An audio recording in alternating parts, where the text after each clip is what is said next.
think that works. This has to work. So people, it's made up of people.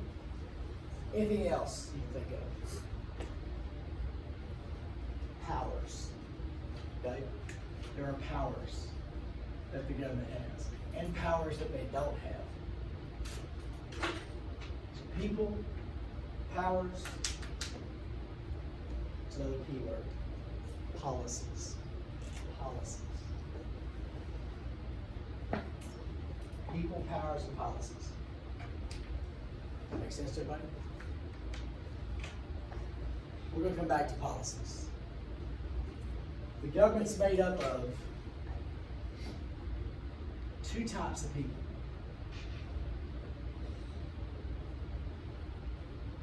Not race, not sex, but, okay, I coach offense. Coach coaches defense. There's two types of football coaches on our staff. It's the two types. Offense and defense. What two types of people are involved in government? Yes, that is true. But there's elected people. There are people that are elected.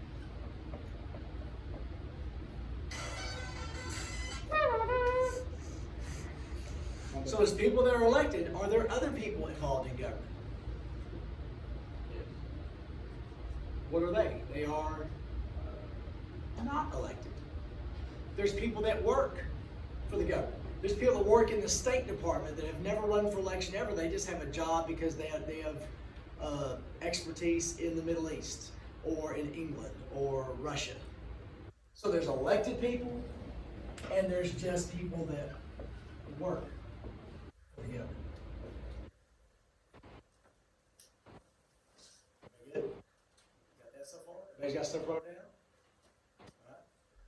Now jump down to policies. I'm going too fast, let me know. Some of you, if you don't understand, say, let me talk about it a little bit.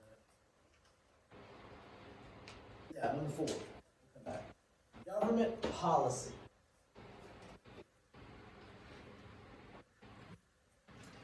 Congress will pass a bill. If the president signs it, it goes into law. Now, law is not, sometimes the law is don't kill people.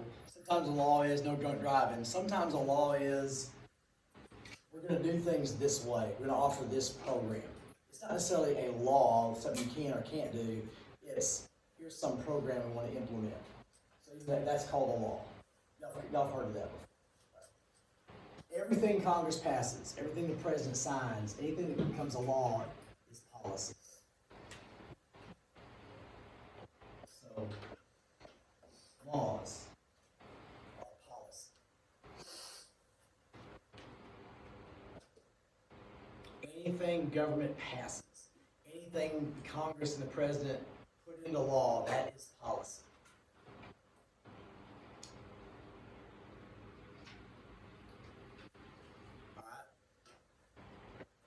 Ukraine and Russia. How we deal with that is policy. Okay. The way that our government deals with something.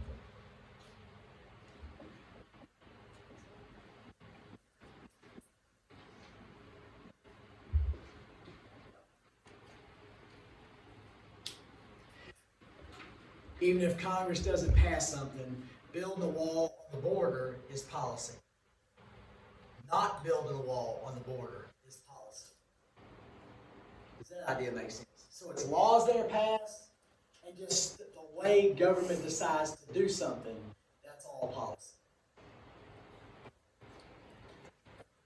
Titan calls, there's the real Coach Cook, and sometimes he calls the real Coach Cook. Everybody knows what I'm talking about. There's real Coach Cook. We run a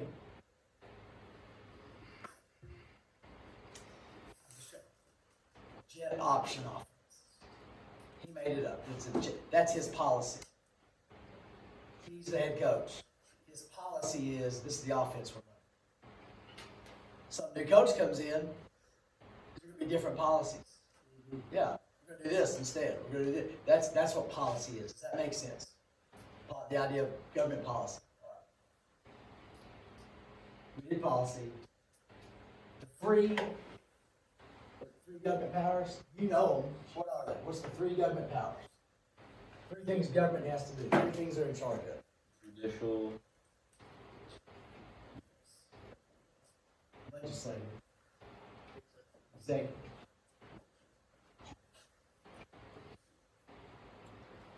America has three branches.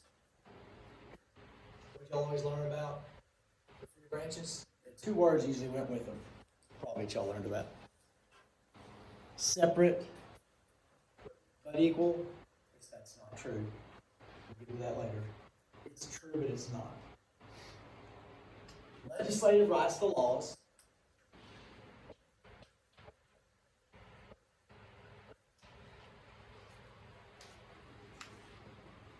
Legislative writes the laws.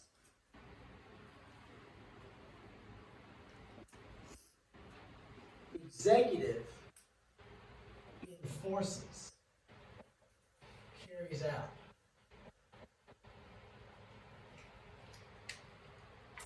President Obama was president. They passed the health care law.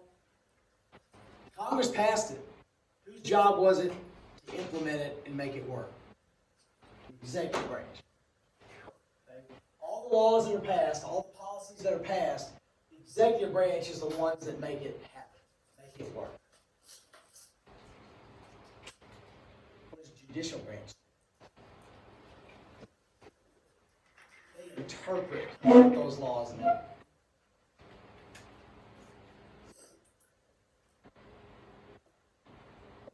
They decide when they've been broken. They decide whether they're unconstitutional. They decide if they've been implemented correctly. They interpret what those laws mean. I'll try to write silver. I'm bad at writing on this. If I'm writing on paper, I'm better. I can't write on this. Chalk is always better to write on. So everybody good here? Got the three branches. Now a state. You're going to say something that's true, but it's not true in here. What's a state? What pops in your head when I said state? Texas, Arkansas, Louisiana. That's true. But in government, the word state means country.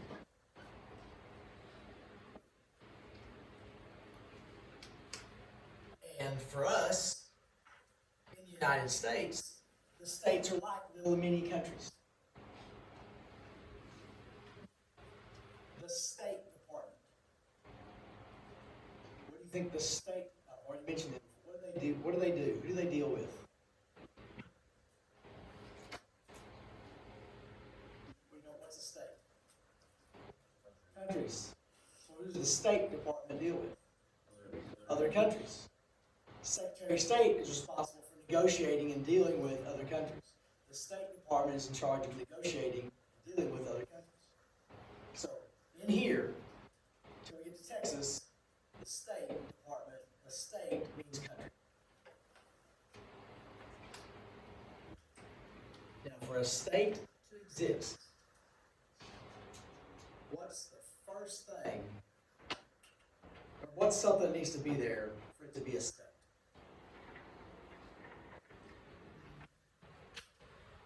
Could the moon be a state? There's no people. Oh, crap. Population. There has to be people. There has to be population.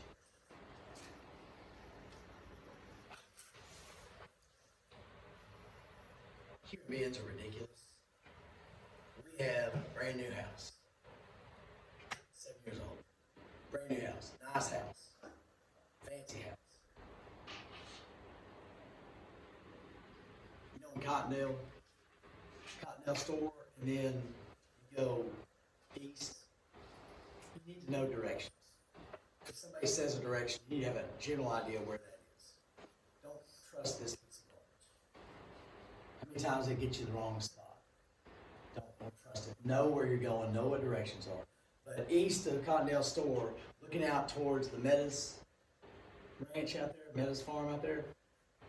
There's the little burned out house, and it has the rock chimney sticking up. There's like 5 little trees that overlooks that whole valley. You know what I'm talking about? That's little Christie's Green place. I drive by it every morning on the bus, and I look, that's pretty Teachers, nice. you may now post attendance. Thank you. It'd be nice to build a little house right there. Yeah, I've got a great house. I got the best house I've ever lived in my life. I never thought I'd ever have a house like this. And here I am, looking at this place. Oh, we should be kind of nice. It'd be kind of nice to build a house right there. And I'll imagine what kind of house I'd build. I'd take some of that rock and use it somewhere. How come I don't just do that? Why don't I just walk out there and just start building a house out there? Right. We've told Kyle Irwin knows it. Hey, we told him he goes to church with us. We said, well, I guess we go to church with him. Hey, if you ever want to give that away for cheap, we're right here, and you just call us. But what else does the state have to have? There has to be territory. Okay? Land is a good word. Territory. People. Land. Now, there's territory there where that chimney is. What about the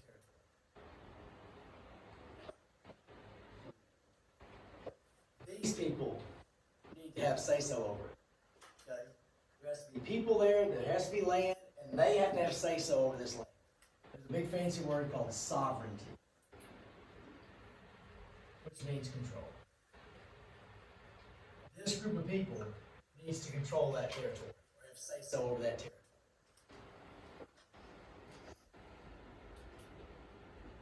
Makes sense, right? I know this is boring. We gotta get through this. What's the last thing? We got people. We got territory. They have say-so over this territory. What can human beings not handle? Yes, and themselves. So there has to be some sort of organization or government.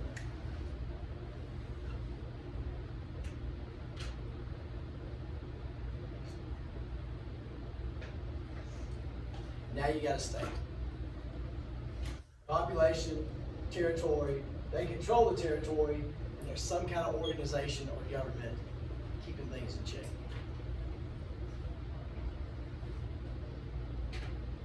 Everybody good? All right. Man, going good. Now, the government has 5 functions, and really, 3 or 4 of them are kind of the same thing.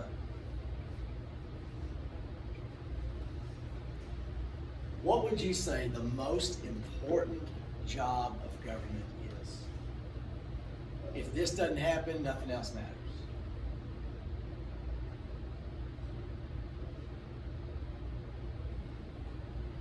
What's China doing right now?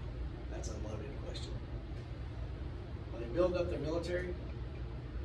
Are they getting carriers out in the China Sea? Flying jets, past our jets? What's the single most important job of government? Monetary. National security. Y'all agree with that? If we're not protected, then we don't exist. So it doesn't matter whatever else happens. If we're not protected, national security.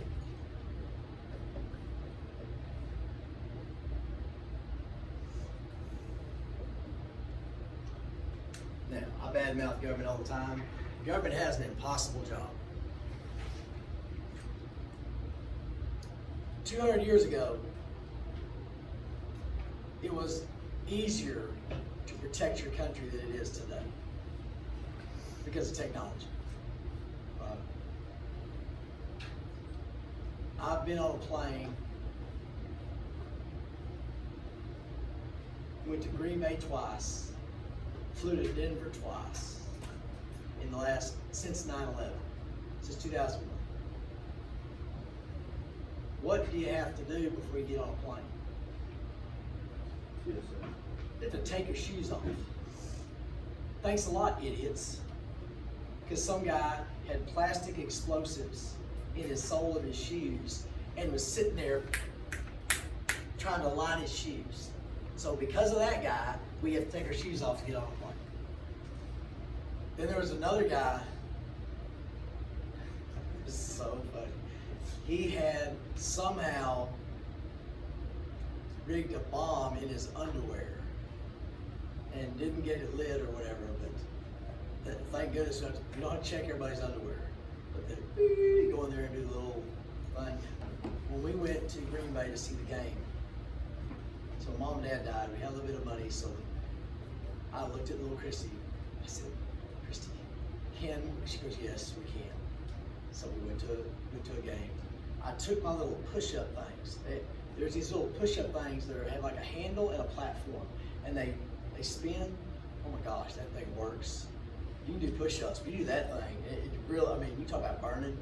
So whenever I'm not gonna have weight room, I take those little push-up things with me, if it's arm day. And we were running late, and they grabbed me to go through my bag. They wanted to check my bag because they didn't know what those two things were. They like, I think I'm gonna blow up the plane with them or something. So everybody else, Christy's sitting there waiting. We're like, oh my gosh, well, they had to check because I had a little perfect push-up deal. That's an impossible job to protect the country. And we've done a decent job. The government's done a decent job since September 11th. There hasn't been a big thing happen. And there's been a lot of things tried and planned. They put a stop to it. So that's the most important thing the government can do. We can argue about how we do that. Because you might not want to take your shoes off. I'm sick of this. Well, the more restrictions you put on how they do national security, the less secure we are. The more free we are, but less secure. So we always have to decide, do we want more freedom or do we want more security? Because the more security we have, the less freedom we got. Schools. Has school changed since you've been in school? That door is shut and it's locked. Last year we could have a little thing on it. Now we can have a little magnet thing on it. It's all because of what idiots do. So we're less free in order to be more safe. Y'all with me? So that's always the choice. Are we going to be more free, or are we going to... One of the safest places in the world is probably somewhere like North Korea, where there's no freedoms. Now, safe. The government will kill you. The government will destroy you. But there's no shootings in North Korea. There's probably very little crime in North Korea. Because if you look, they think you look like you might actually get close to, I mean, just, there's no trial, there's no question, it's just, you know what I'm saying? They're safer, but they have no freedom. The more free you are, the less secure you are. Now, this is not the same thing, but maintaining order.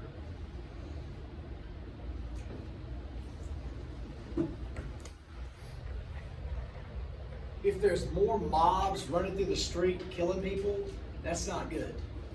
So it's the government's job to maintain order within the country. Can we argue about how to do that? Yeah. Once again, all right, let's say this. Now, I know what you're going to say to this. Let's just say it's possible for the government to take every single gun in the country. Criminals, what do they call it? Not lawbreakers. Law-abiding citizens. Every gun is gone. Are we safer? Why not, Blaine? Self-defense. You got something? I got this. Bring it. Let's go. But that guy doesn't have a gun. I'm saying every gun gone. There's no gun possible. There's no shootings. I'm not saying I'm for that. I'm just saying that. We got knives, we got fists, but there's no more shootings. It's any pansy can shoot somebody. It takes a man to step up and beat me down. You know what I'm saying? We can argue. I'm just trying to say we can argue about how to maintain order. More guns. Let's go. I mean, you know. But maintain order, that's the government's responsibility. The more free we are, the less safe we are. The more safe we are, the less free we're going to end up being. So we always have to decide, what's that? So, is it the UK that banned guns? I want to say so, probably. Somewhere over there, they banned guns, and there's still, shooting. Right, I'm just saying it'd be possible to take every gun away and not have any. I know that's not. I know. I'm not for confiscating guns because bad guys say, well, I guess I can't have my machine gun anymore. I better take this in so you can. They don't do that. The bad guy. I don't know why they talk like that, but that's how they talk. Okay, this is kind of, let's just leave it at that. We're gonna skip one. Maintaining order, keeping things safer. Okay? In the country.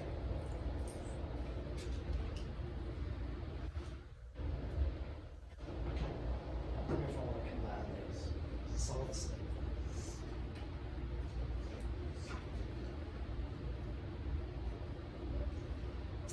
I don't want to put that.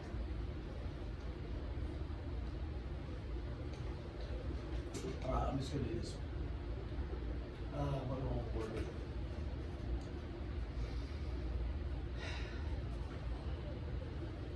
it? Services.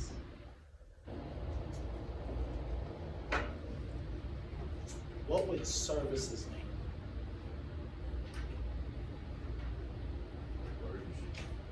Garbage truck.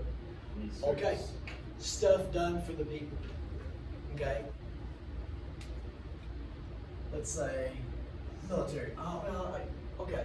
No, that goes to that. Say healthcare.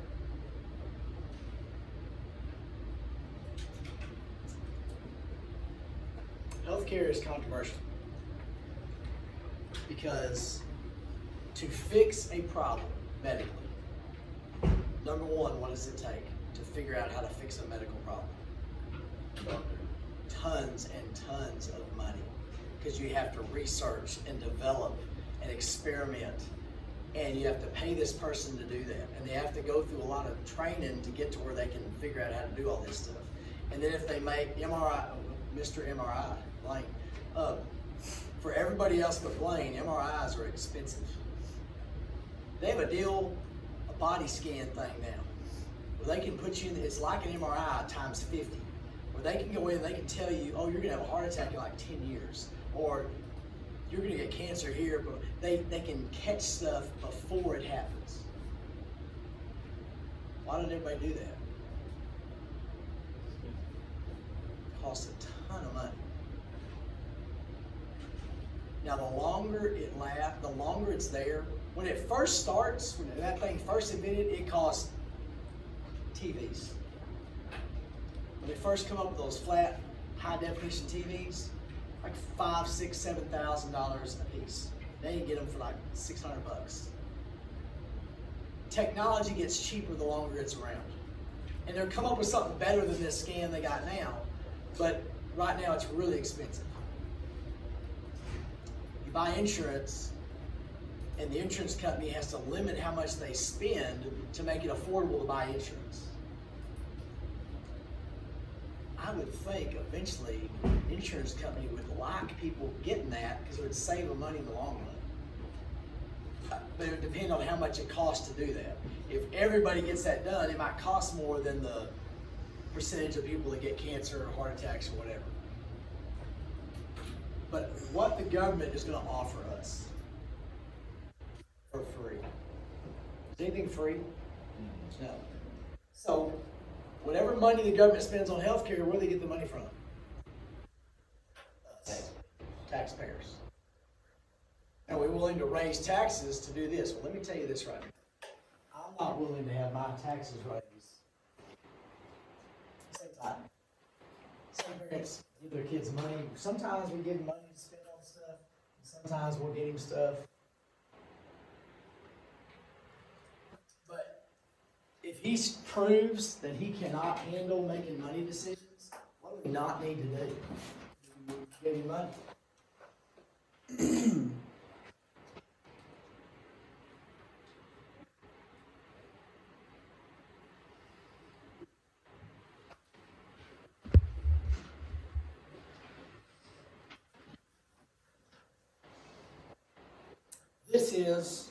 This shows you what our government is doing with money.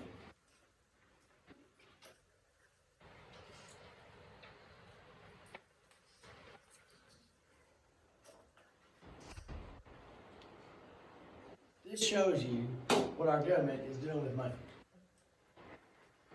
It doesn't mean this second, that's how much money they're spending. That means that's how fast the money is being spent.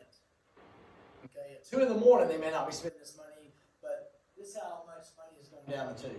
Our government's $32.7 trillion. Now, y'all heard the number trillion before.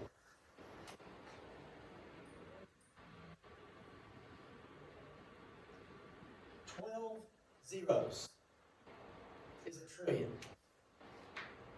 Saying trillion and seeing trillion is two different things, right? $1 trillion, if you had 1 million millionaires, 1 million millionaires, and they brought $1 million apiece, you have $1 trillion. That puts it in different perspective.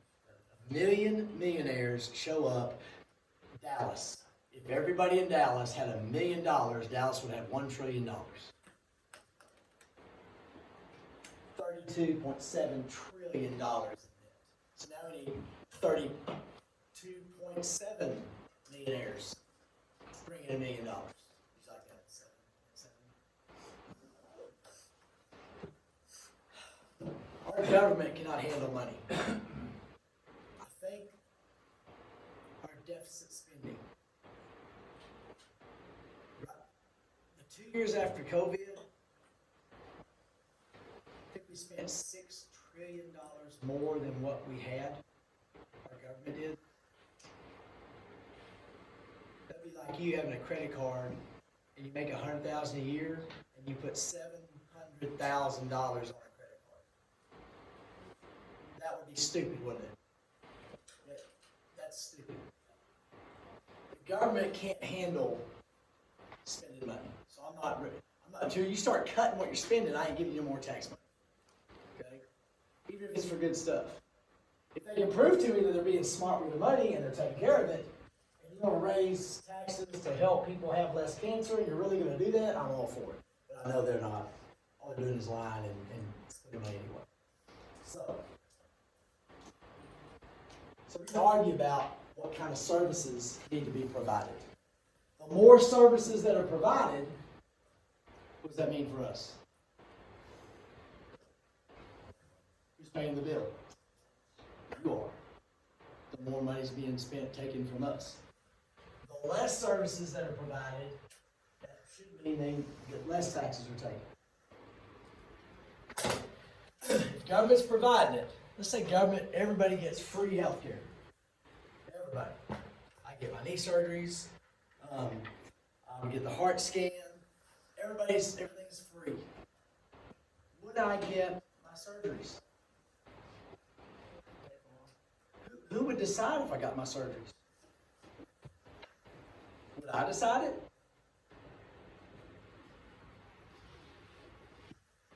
Titan always wants, what does he always want? He's always wanting Lego stuff. Which is fine, we ain't getting one every day. Every day he wants a Lego thing.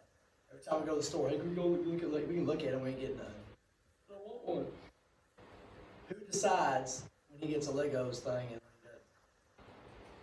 Your mama, because we're paying for it. Who decides if I get knee surgery or not, if it's free? Government.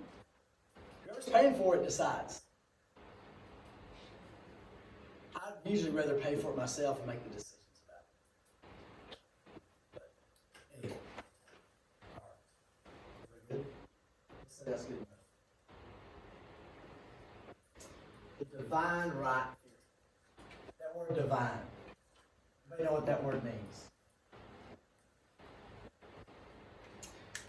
If you go to Yale, and you're going there, and it was originally, all universities in the 1600s were priest schools, preacher schools. You went there to learn how to be a preacher. So the school of divinity. If you're going to be a preacher, you go to the school of divinity. So what's divine mean? God stuff. Okay? So divine right theory. What do we know it's about? It's about God, yes. This This theory was come up with by a king, not a peasant. This was, no, we don't know that. Yeah. This theory said the king was put there by God. So if you question the king, you're questioning God, therefore you can't question what the king's doing. So the divine right theory said God was put there by the king.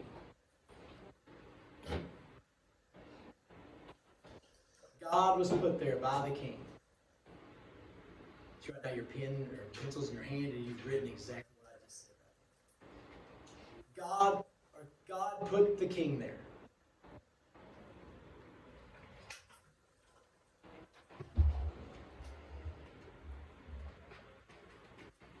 There you go. All right, take a little bit. God put the king there. If you question the king, who you questioning? God. So who had complete power at this time? King.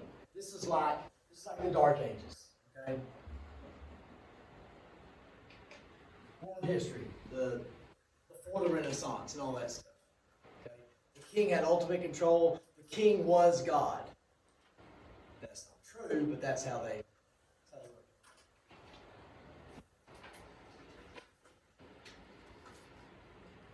This is the last one. Natural rights theory. This was John Locke.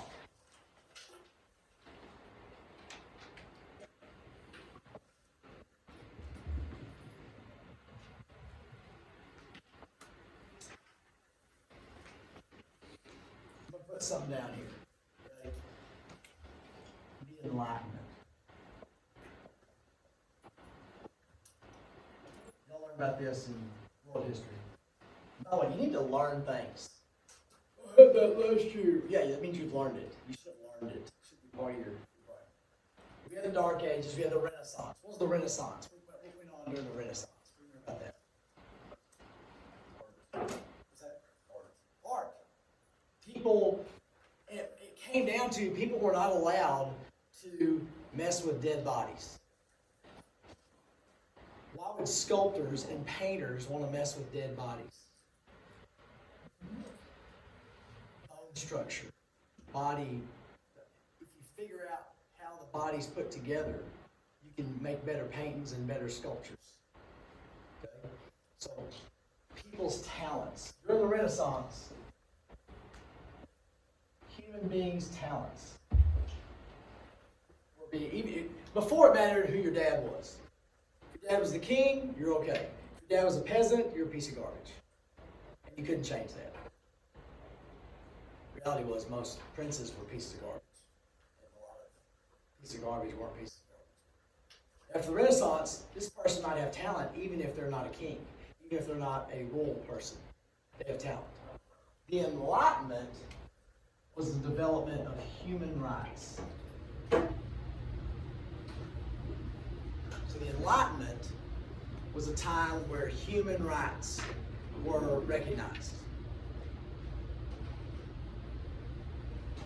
The Enlightenment during the 16 and 1700s was a time where human rights were starting to be recognized. Not just if you had talent, not just if your dad's the king, but if you're a human being, you might have some rights. John Locke was one of these Enlightenment guys. And he came up with the natural rights theory. Natural rights theory. You know these. There's 3 parts of it. What were they? Life